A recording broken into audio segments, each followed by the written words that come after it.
어느 날 주치의의 의사 판정이 내려졌을 때 내 생명을 좀 더 연장하기 위해 어떤 의술이나 기계를 수단으로 사용하지 마시오. 그때 나의 침상을 사망의 침대라고 부르지 말고 생명의 침대라고 부르시오. 그리고 내 몸을 다른 사람의 생명에 도움을 주도록 사용해 주시오. 즉, 내 눈은 이 세상에 태어나 한 번도 햇빛을 보지 못한 사람에게 주어서 세상의 아름다운 자연과 사람들의 사랑스러운 눈동자를 바라보게 하시오. 내 심장은 날마다 가슴을 움켜쥐고 신음하는 사람에게 주어서 고통 없이 살게 하시오. 내 피는 교통사고로 생명의 위협을 받고 있는 젊은이에게 수혈하여 장차 그의 손자 손녀들이 뛰노는 모습을 보고 기뻐하게 하시오. 내 콩팥은 자기 몸 안의 독소를 혈액 정화기에 의해 투석하며 살아가는 사람에게 전해주고 내 허파는 숨 못 쉬는 사람에게 산소호흡기 대신 넣어주시오. 내 뼈, 신경, 근육까지도 다리를 절고 다니는 장애자에게 주어 똑바로 걷게 하시오. 할 수 있다면 나의 뇌세포를 도려내어 말 못하는 소년에게 주어 큰 소리로 함성을 지르게 하시고 듣지 못하는 소녀에게 주어서 그녀로 하여금 창가에 부딪히는 빗방울에 맞춰 콧노래를 부르게 하시오. 그 외에 나머지는 다 태워서 한 줌의 재로 만들어 길가의 꽃들이 향기롭게 잘 자라도록 바람결에 뿌려주시오. 그리고 나의 뭔가를 애창하고 싶다면, 나의 뭔가를 매장하고 싶다면 그동안의 실수와 고집과 편견들을 파묻어 주시고 나를 기억하고 싶다면 친절한 미소와 신실한 믿음을 잊지 마십시오. 내 모든 죄는 사탄에게 내어주고 내 영혼은 하나님께 돌려드립니다. 이런 나의 유언대로만 해주신다면 나는 천국에서 영원히 살 것입니다. 누구든지 유언장을 발견하는 즉시 주치의에게 전해주시오. 나를 사랑해준 여러분들 참으로 감사합니다. 미국의 유명한 상담 심리학자인 랜 앤더슨의 유언입니다. 자신의 모든 것을 다른 이에게 내어주고 천국을 소망하면서 감사로 끝맺는 것을 볼 수 있습니다. 아내와 자녀 주위 사람들에게 어떻게 살라는 권면의 말 하나도 없습니다. 단지 이렇게 해주십시오 하는 당부의 말만 가득합니다. 그런데도 앤더스의 유언은 참 많은 사람들에게 감동을 줍니다. 사람이 가장 진실할 때가 언제일까요? 아무래도 죽음 앞에서일 겁니다. 한 세월 살면서 수많은 일들을 경험해보지만 죽음 앞에서 그게 다 무슨 소용이겠습니까? 무슨 말이 필요하겠습니까? 그러나 그럼에도 마지막 말 몇 마디는 그 사람의 모든 인생을 함축적으로 표현하고 있기 때문에 많은 이들에게 감동을 주는 것 같습니다. 여호수아 23장과 24장에는 여호수아의 마지막 말이라는 소제목이 있습니다. 오늘 본문도 그 가운데 하나이지만 조금 더 특별하게 느껴지는 것은 여호수아의 말을 정리하면서 끝맺음을 하고 있기 때문에 그렇습니다. 정말로 여호수아의 유언이다 이렇게 말해도 틀리지 않을 것입니다. 이런 여호수아의 마지막 말을 통해 오늘을 사는 저와 여러분이 어떤 삶의 지혜를 얻고 또 무엇을 결단하며 살아가야 할 것인지를 함께 깨닫는 시간이 되었으면 좋겠습니다. 오늘 본문을 보면 세 부분으로 구분을 지을 수 있는데 여호수아의 말에 이스라엘 백성들이 세 번에 걸쳐서 응답하는 부분으로 나눌 수가 있습니다.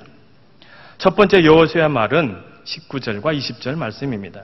간단히 말하면 앞으로 이스라엘 백성들이 여호와를 버리고 이방신을 섬기면 하나님께서 복을 내리시는 중에도 재앙을 내리실 것이다 라는 말입니다.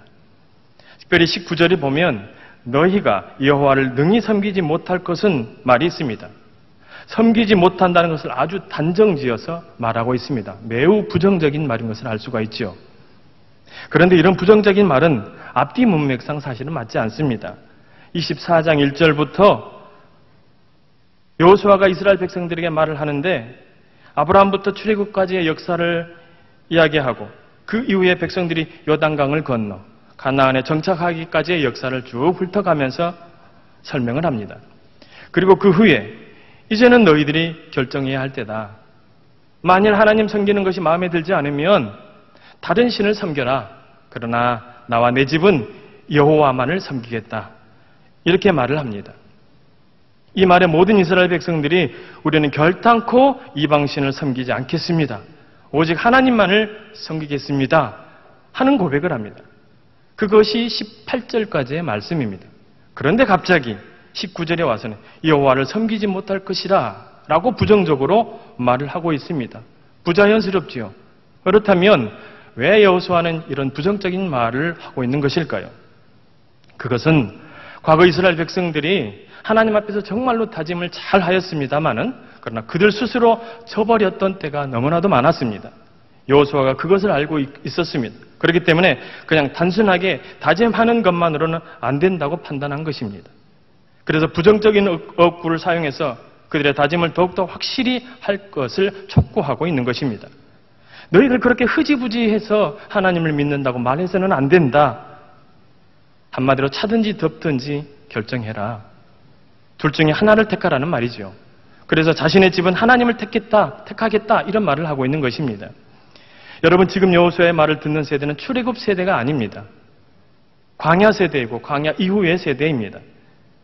이들은 출애굽 세대와는 분명하게 다른 모습으로 하나님을 섬겼습니다. 무슨 말이냐면 하나님의 말씀을 잘 순종했다라는 말입니다. 어떻게 그것을 알 수가 있을까요?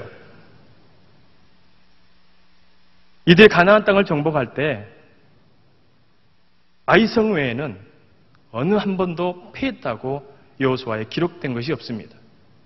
아이성의 한 번의 실수 그 외에는 모두 다 승리의 전과 내용들이 기록이 되어 있습니다. 무슨 말을 의미하는 것일까요? 이들이 하나님의 말씀을 잘 따랐고 하나님의 말씀을 잘 따른 이들이 하나님은 늘 함께 하셨다라는 말입니다.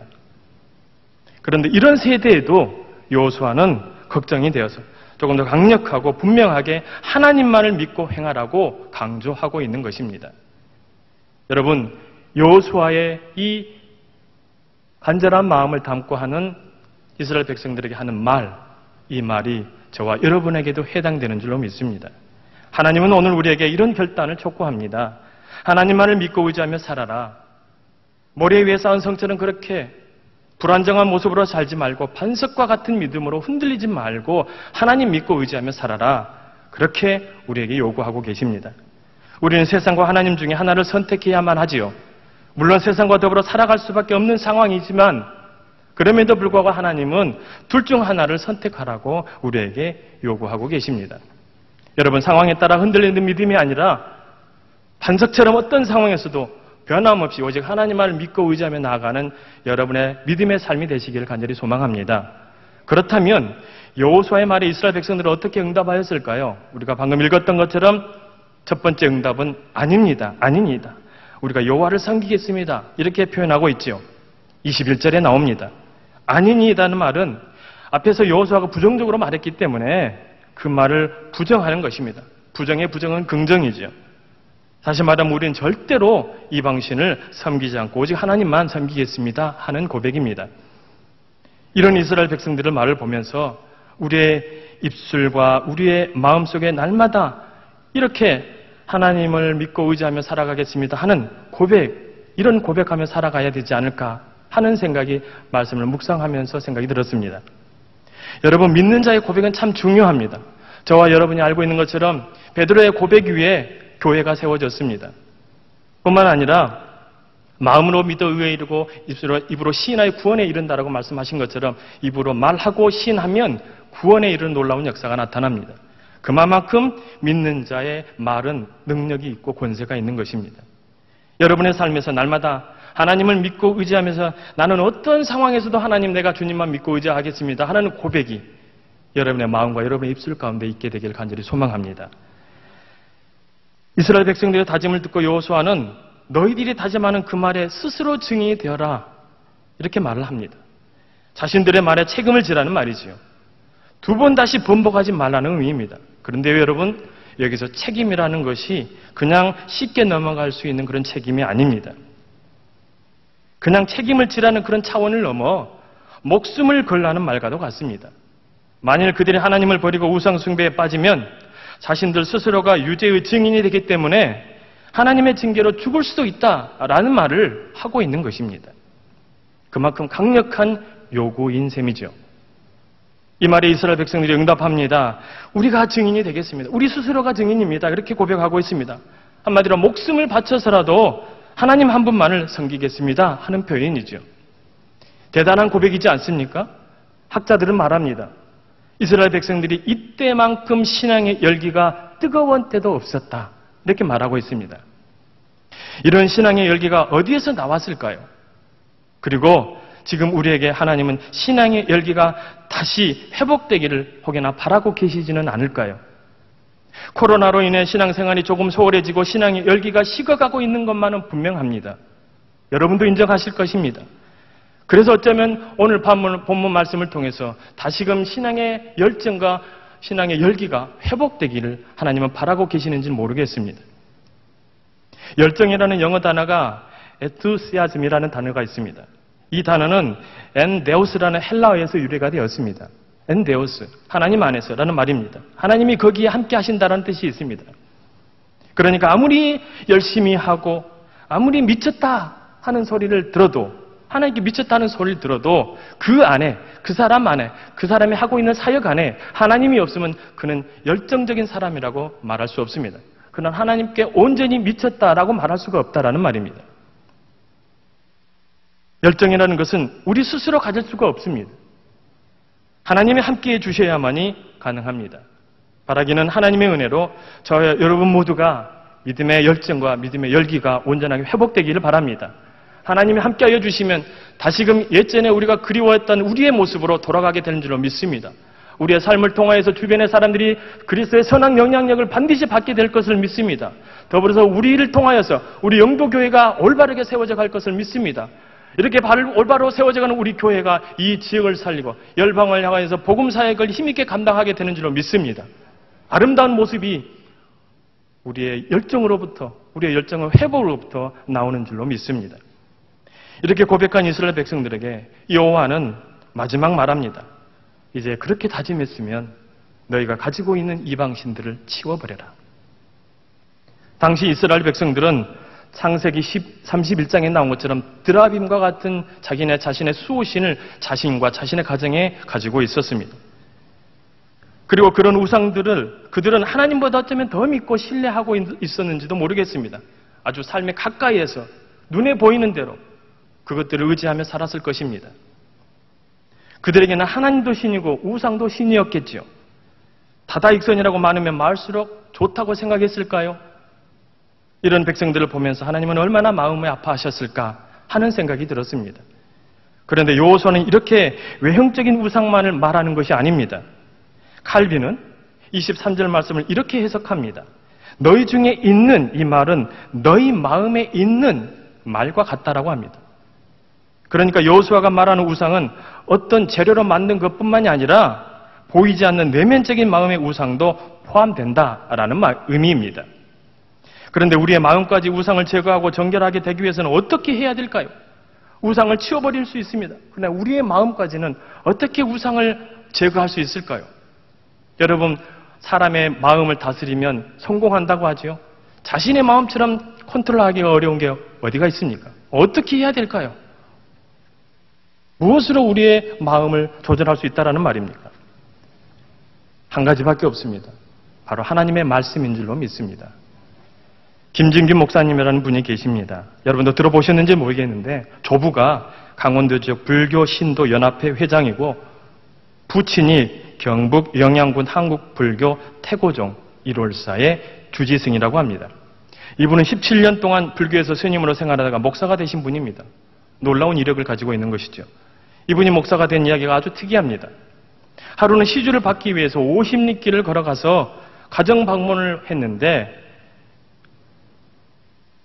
어느 집에 들어갔더니 어떤 청년 한 사람이 책 한 권을 가지고 나와서 내가 줄 것은 없고 요 책을 한 권 줄 테니 요거 갖고 예수 믿으시오 라고 들어가 버리더랍니다. 아니 스님에게 예수 믿으라고 하다니 기가 막힐 노릇이죠. 그래서 이 책을 버려버릴까 하려다가 그 스님, 그 당시 김진규 스님이 성경책을 가지고 호기심 어리는 마음으로 호기심이 들었겠죠. 그래서 그 성경책을 어디로 가져갔을까요? 절로 가지고 갔습니다. 모르게 가져갔겠죠. 그리고 자기 방에서 읽었을 것입니다. 열심히 읽었겠죠. 몇 번을 읽었을까요? 5번 읽었다고 합니다. 너무나 감동이 돼서. 그래서 하나님의 말씀이 자기의 심령에 가득 채워지니까 자기가 믿었던 그 삶의 환경들이 다 우상이라는 것을 알게 된 것입니다. 하나님의 말씀이 채워지니 감당할 수가 없어서 바로 그 즉시 승복을 벗어버리고 목회자의 길을 걸어갔다라고 간증하고 있습니다. 여러분, 우리의 마음을 컨트롤할 수 있는 것은 하나님의 말씀밖에 없는 줄로 믿습니다. 하나님의 말씀이 채워지면 우리가 감당하고 있는 여러 가지 우상의 것들, 우리 스스로 도저히 감당할 수 없는 그 것들도 말씀을 통하여서 온전하게 우리를 정결하게 만들어 주실 것이라고 믿습니다. 사랑하는 여러분, 날마다 말씀을 묵상하시고 말씀을 되뇌이면서 말씀으로 하루하루를 살아가시는 여러분의 삶이 되시기를 주님의 이름으로 축원드립니다. 여호수아는 이스라엘 백성들에게 스스로 다짐한 것을 직접 행동으로 옮기라고 요구합니다. 이 요구에 이들은 우리 하나님 여호와를 우리가 섬기고 그의 목소리를 우리가 청종하리이다 말을 하고 있습니다. 마지막 응답이죠. 세 번째, 청종하리이다. 이 말은 가식적으로 하지 않고 어떤 가식도 없이 온전하게 실행하겠다라는 의지의 고백입니다. 여러분, 그렇게 살았을까요? 안 살았을까요? 이스라엘 백성들이 이렇게 고백한 이스라엘 백성들은 그렇게 살았습니다. 그래서 우리가 본 것처럼 그 이후에 말씀이 나오지만 31절에 이스라엘이 여호수아가 사는 날 동안 여호수아 뒤에 생존한 장로들과 여호와께서 이스라엘 위하여 행하신 모든 일을 아는 자들이 사는 날 동안 여호와를 섬겼더라 나오고 있습니다. 이것도 묵상해보면 참 아픕니다.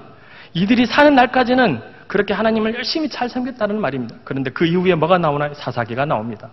그러면 도대체 그 사람들은 그들의 자녀를 어떻게 가르쳤다는 말인가? 그런 안타까운 마음이 들었습니다. 왜 자신이 믿고 있던 그 하나님을 이 자손들에게는 가르쳐주지 않았을까? 그래서 그 이후에는 어떻게 사사시대가 오게끔 했을까 하는 생각이 들었습니다만은 어찌되었든 그들은 사는 날 동안 열심히 하나님을 믿었습니다. 장로들이 사는 날 동안 계산을 해보면 20에서 30년도는 되었을 것이다. 그렇게 생각이 됩니다. 어쨌든 그들은 우상을 제거했습니다. 그리고 모든 대화가 끝이 납니다. 여호수아는 세겜에서 율례와 법도를 제정합니다. 그리고 그 모든 말을 율법책에 기록하고 큰 돌을 가져다가 성소 곁에 있는 상수리 나무에 세우고 모든 백성에게 이 돌이 우리에게 증거가 되리라. 돌이 증거가 되리라. 나와 너희가 대화한 모든 내용을 이 돌이 들었은즉 아무도 부인하지 못하리니 이 돌이 그 증거가 되리라. 이렇게 말합니다. 여러분, 왜 돌에다가 그렇게 말을 하였을까요? 돌의 의미가 무슨 뜻을 가지고 있을까요? 돌은 히브리어로 에벤이라는 뜻이 있습니다. 여러분, 에벤의 어원을 찾아보면 아버지와 아들에서 기록되었습니다. 아버지와 아들. 그래서 아버지는 아부라고 합니다. 아부. 히브리어로 아부.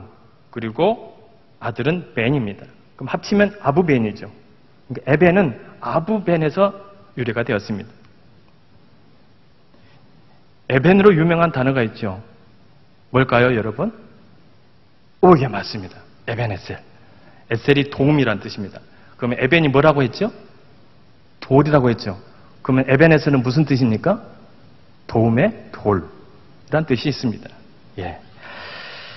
자, 이처럼 돌이 아버지와 아들의 의미가 있는데 여호수아가 돌을 증거물로 세운 것은 바로 하나님과 이스라엘 백성들과의 관계가 어떤 관계다? 아버지와 자녀와의 관계다라는 것을 의미하고 있는 것입니다. 아버지와 자녀와의 관계다. 그리고 돌은 단단하면서 아주 강하고 굳게 결속되어 있습니다. 그리고 사람의 입장에서 보면 돌은 거의 변함이 없죠. 그래서 고대에는 돌이 불변의 의미로 사용되었다고 합니다. 그래서 이 돌이 증거가 된다라는 말은 이스라엘 백성의 다짐이 하나님 앞에서 변함이 없고 영원하다는 뜻이 됩니다.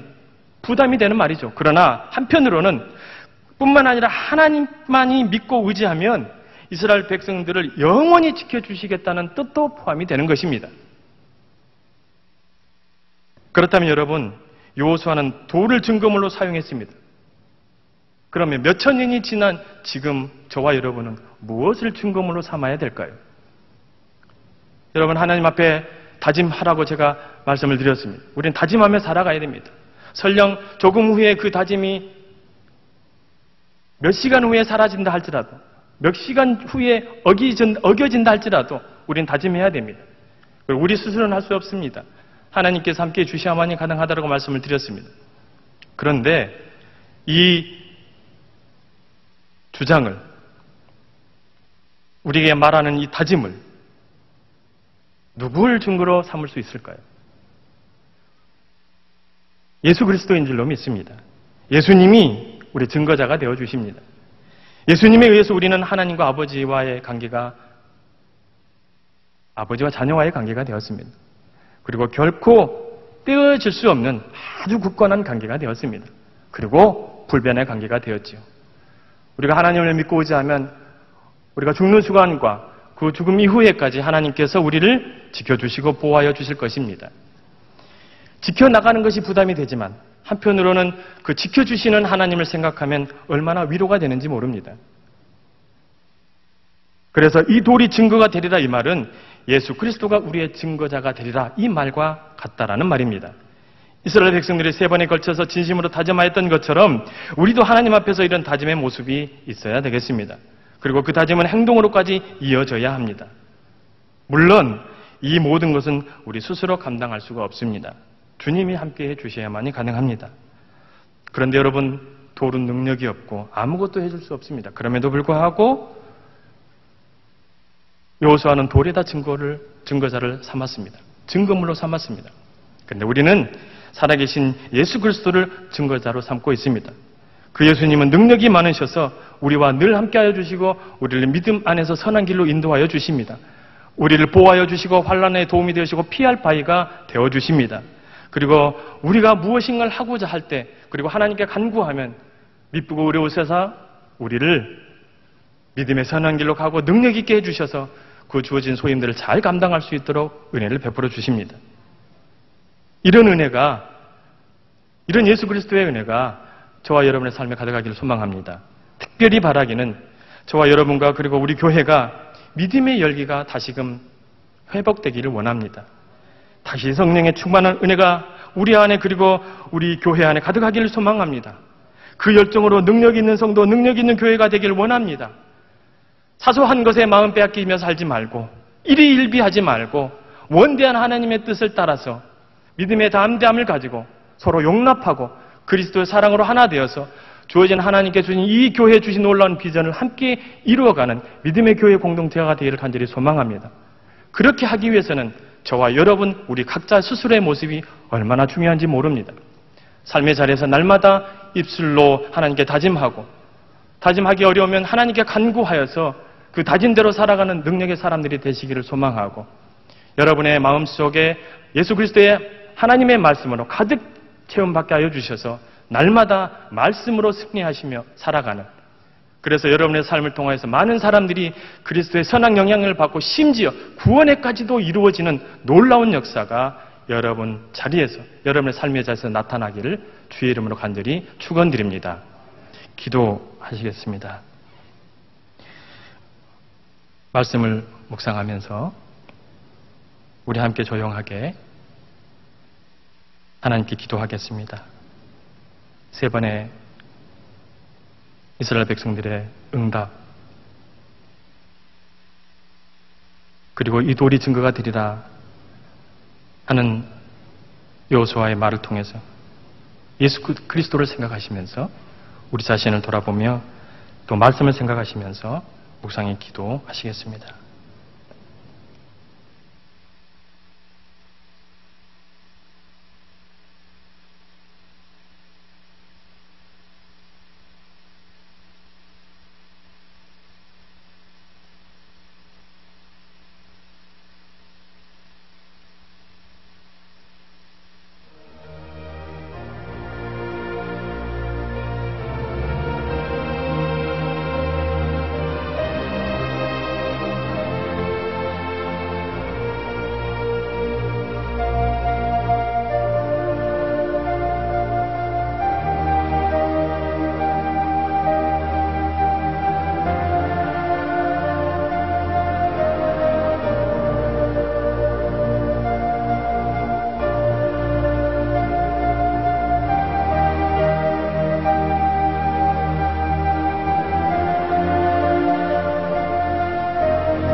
하나님 아버지, 간절한 마음으로 자신의 후대들에게 반드시 하나님만을 믿고 의지하며 살아가야 된다, 그렇게 마지막 말로 거듭하여 강조하였던 여호수아의 말이 기억납니다.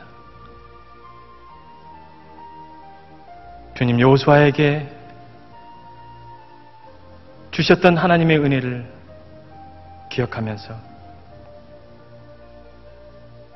여호수아는 모든 후손들이 그 하나님의 은혜에 따라 믿음의 아름다운 삶을 살기를 원하였을 것입니다.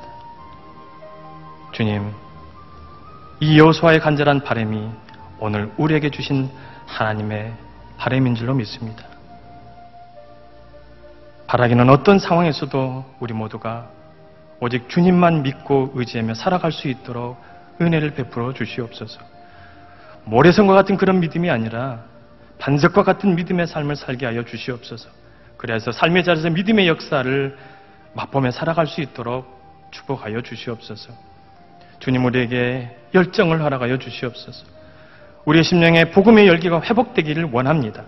그 열기로 주님 주신 사역을 잘 감당하게 하여 주시옵시고, 우리 각자와 우리 교회 공동체가 주님께서 주신 비전을 향하여서 함께 전진해 나갈 수 있도록 은혜를 베풀어 주시옵소서. 원대하신 하나님의 뜻이 우리 앞에 놓여 있음을 알게 하여 주시고, 서로 협력하고 그리스도의 사랑으로 하나 되게 하여 주셔서 하나님의 역사를 이루어가는 믿음의 귀한 교회 공동체가 되게 하여 주시옵소서. 주님, 이 시간에 육신의 고통을 당하고 있는 자들을 위로하여 주시고 치료하여 주시옵소서. 그들의 심령 가운데 말씀하여 주시옵소서. 그래서 낙심이 아니라 하늘 소망을 품고 지금의 이 아픔들을 믿음으로 잘 견뎌 나갈 수 있도록 은혜를 베풀어 주시옵소서. 하나님께 간구하며 때가 되면 치료해 주실 것이라는 이 확신을 가지고 주님께 간구하며 나아가는 주의 자녀들이 다 되게 하여 주시옵소서. 하나님 아버지, 코로나로, 홍수로 전 세계가 몸살을 앓고 있습니다.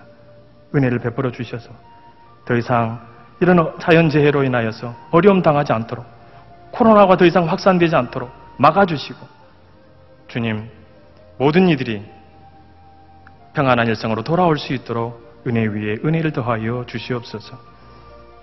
이 시간 주의 자녀들이 계속하여서 기도하게 될 것입니다. 기도 가운데 함께하여 주시옵소서. 주의 은혜를 베풀어 주시옵소서. 특별히 주님께 간구하는 모든 주의 자녀들이 우리의 간구를 들어주시고 기도에 응답하실 주님을 소망하면서 믿음으로, 끝까지 믿음으로 간구하며 나아가는 주의 자녀들 다 되게 하여 주시옵소서.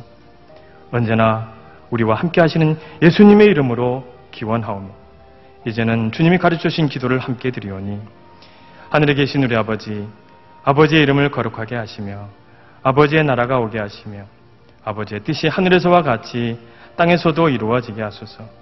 오늘 우리에게 일용할 양식을 주시고 우리가 우리에게 잘못한 사람을 용서하여 준 것 같이 우리 죄를 용서하여 주시고 우리를 시험에 빠지지 않게 하시고 악에서 구하소서. 나라와 권능과 영광이 영원히 아버지의 것입니다. 아멘.